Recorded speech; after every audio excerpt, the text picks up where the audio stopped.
This is Antonio Murdoch Simmons, the self-proclaimed kingpin of the Eight-track Gangsters Bloods gang, who's facing charges for murder in Norfolk, Virginia. December 2015 was nothing short of a horror movie.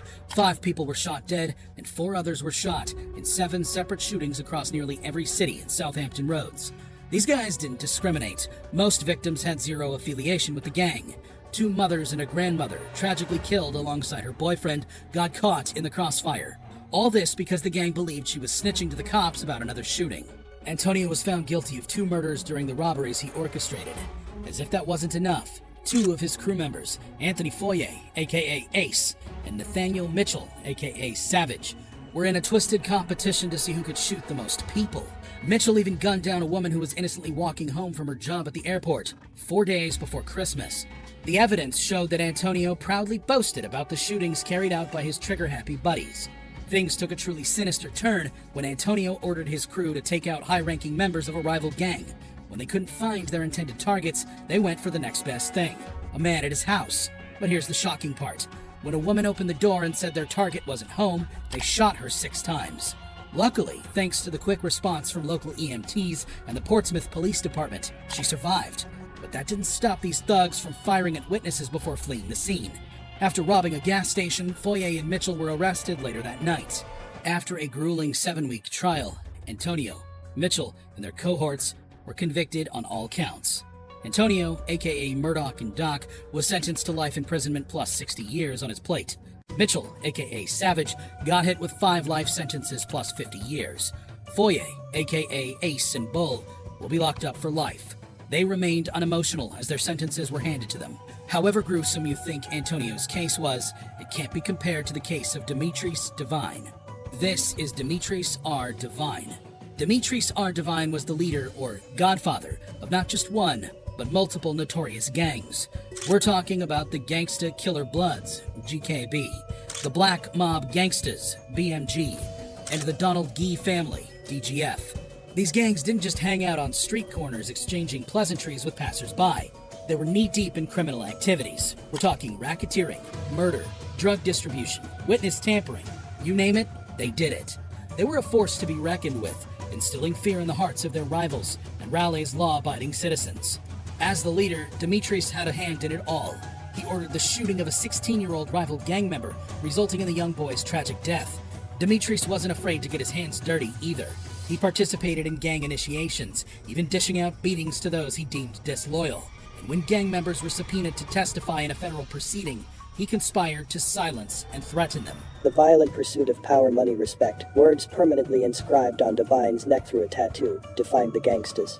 Violence was endemic from the moment of initiation, which often required a savage baptism into gang life, during which existing members attacked aspiring members while chanting, 31 seconds to be born blood. Justice finally caught up with Demetrius R. Devine. After a 2-week jury trial, he was found guilty on multiple charges, including conspiracy to participate in racketeering, murder in aid of racketeering, murder with a firearm, drug distribution, and witness tampering.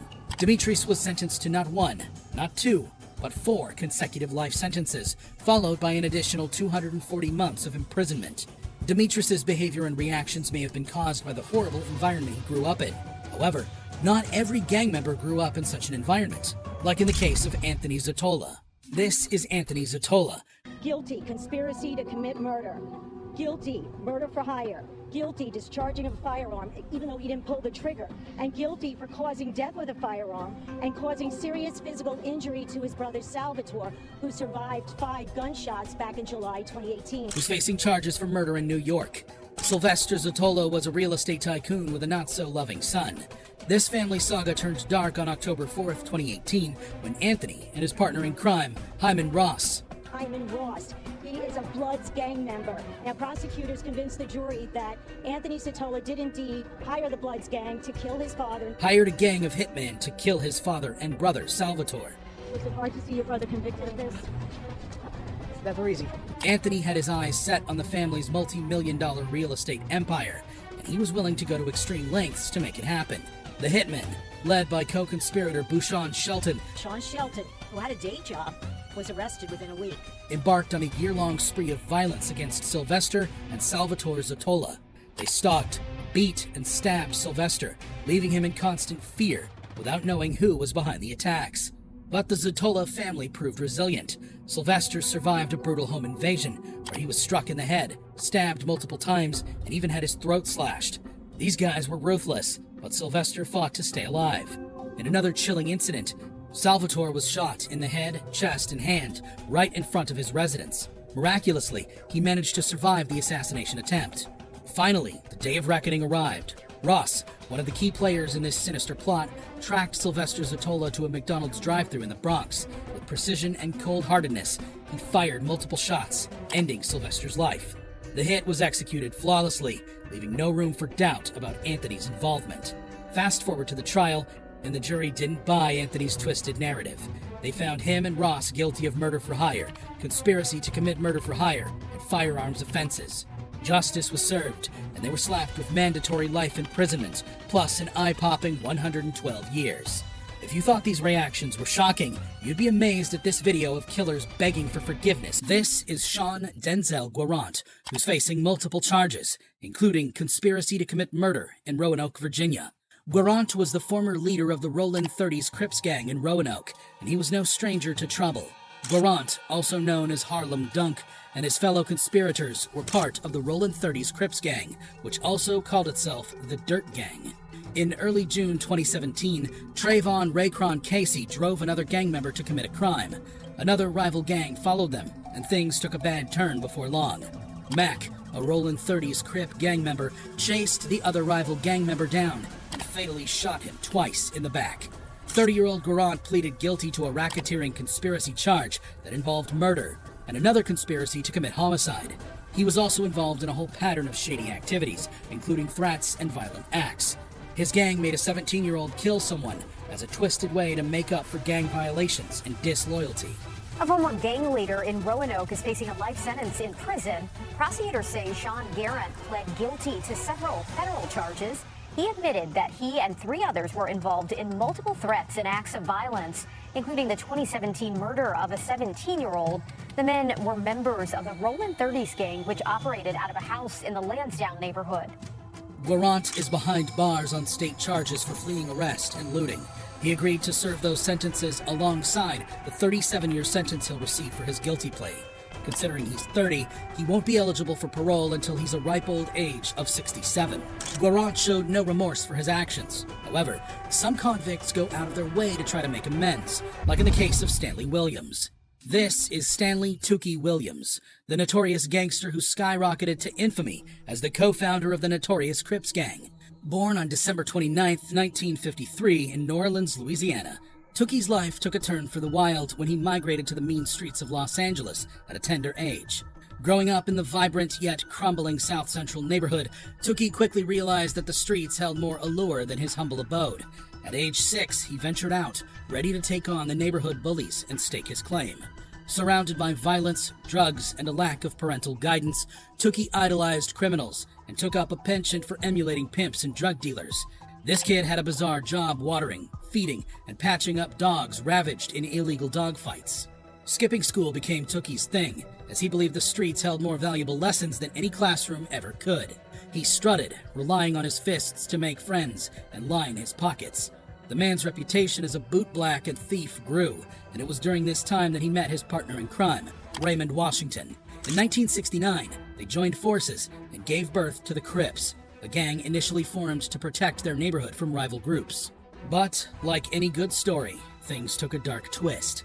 In 1979, Raymond was tragically shot and killed, sparking a brutal war among the Crips factions. And it didn't stop there. That same year, Tookie and 3 other gang members, fueled by PCP-laced cigarettes, committed a heinous crime.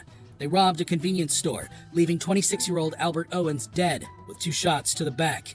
$120 richer, they callously walked away.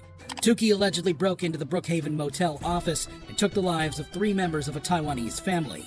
In 1981, Tookie stood trial and was found guilty of all 4 murders, along with 2 counts of robbery. He was sentenced to death and sent to San Quentin State Prison. However, after a couple years on death row, something remarkable happened. Tookie began reevaluating his life choices, seeking redemption and making amends. He found solace in his newfound spirituality and became an outspoken advocate against gang violence. Working together, we can put an end to this cycle that creates deep pain in the hearts of our mothers, our fathers, and our people who have lost loved ones to this senseless violence. Writing books to discourage gang violence, the former gangster turned over a new leaf and wanted to guide others away from the path he had walked. He garnered support from unlikely quarters. Members of the Swiss parliament even nominated him for the Nobel Peace Prize 6 times. Tookie's plea for clemency was met with mixed reactions, but the appeals failed. On December 13, 2005, he was executed by lethal injection, leaving behind a legacy that remains fiercely debated to this day. Tookie may have used his last days to push for change and become a new person. However, not every gangster shares such ideas. This is Antonio Nathaniel Davenport Jr., aka Lil Tony, and Derek Lamont Dixon Jr., aka Smack, who are facing charges for murder in Durham, North Carolina. Lil Tony and Smack were members of the Notorious Eight-track Gangsters Crypts gang, but they weren't just your regular street thugs. They were involved in many illegal activities, including shootings aimed at rival gang members, drug trafficking, and bank fraud. Davenport even had a gig on the side as part of a rap group called the 83 Babies, named after the Eight-track Gangster Crypts. But their music glorified the gang lifestyle, guns, and drugs.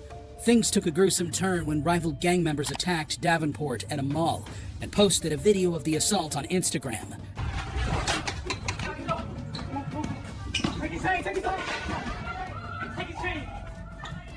Come on. Davenport and Dixon teamed up with their gang buddies, including Dixon Magwood, aka Paco, and hatched a plan to strike back. On that fateful day, they drove to an area frequented by their rivals, guns in hand. Zion Person, a 9-year-old boy, innocently sat in his aunt's car with 4 other kids on their way to grab snow cones. But Davenport, Dixon, and Magwood mistakenly identified their car as belonging to a rival gang member, specifically the person Davenport had threatened on Instagram the day before. Without a second thought, they opened fire on the car, spraying it with bullets. The hailstorm of gunfire struck Zion in the head, tragically taking his life and wounding his 8-year-old cousin. A little bit more than 3 years ago, that 9-year-old Zion Person was shot and killed near this intersection here in Durham. The authorities had their eyes on Davenport, quite literally, because he was wearing a court-ordered ankle monitor due to pending domestic violence charges. The evidence was stacked against him.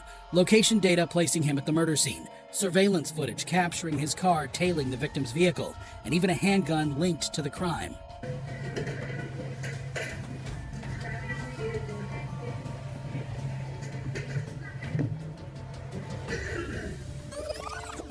Mr. Davenport, you are charged with first-degree murder of Zion Person on August 18, 2019, felony conspiracy to commit that murder. As if their crimes were not terrible enough, the reaction in court will shock you. During the trial, Dixon pleaded guilty to conspiracy to commit racketeering and murder. As for Davenport, he was found guilty of murder and discharging a firearm during a violent crime. They were slapped with life imprisonment. They showed no signs of remorse. For many, Dixon and Davenport got what they deserved. However, this wasn't the only time a gangster got a sentence that felt like justice.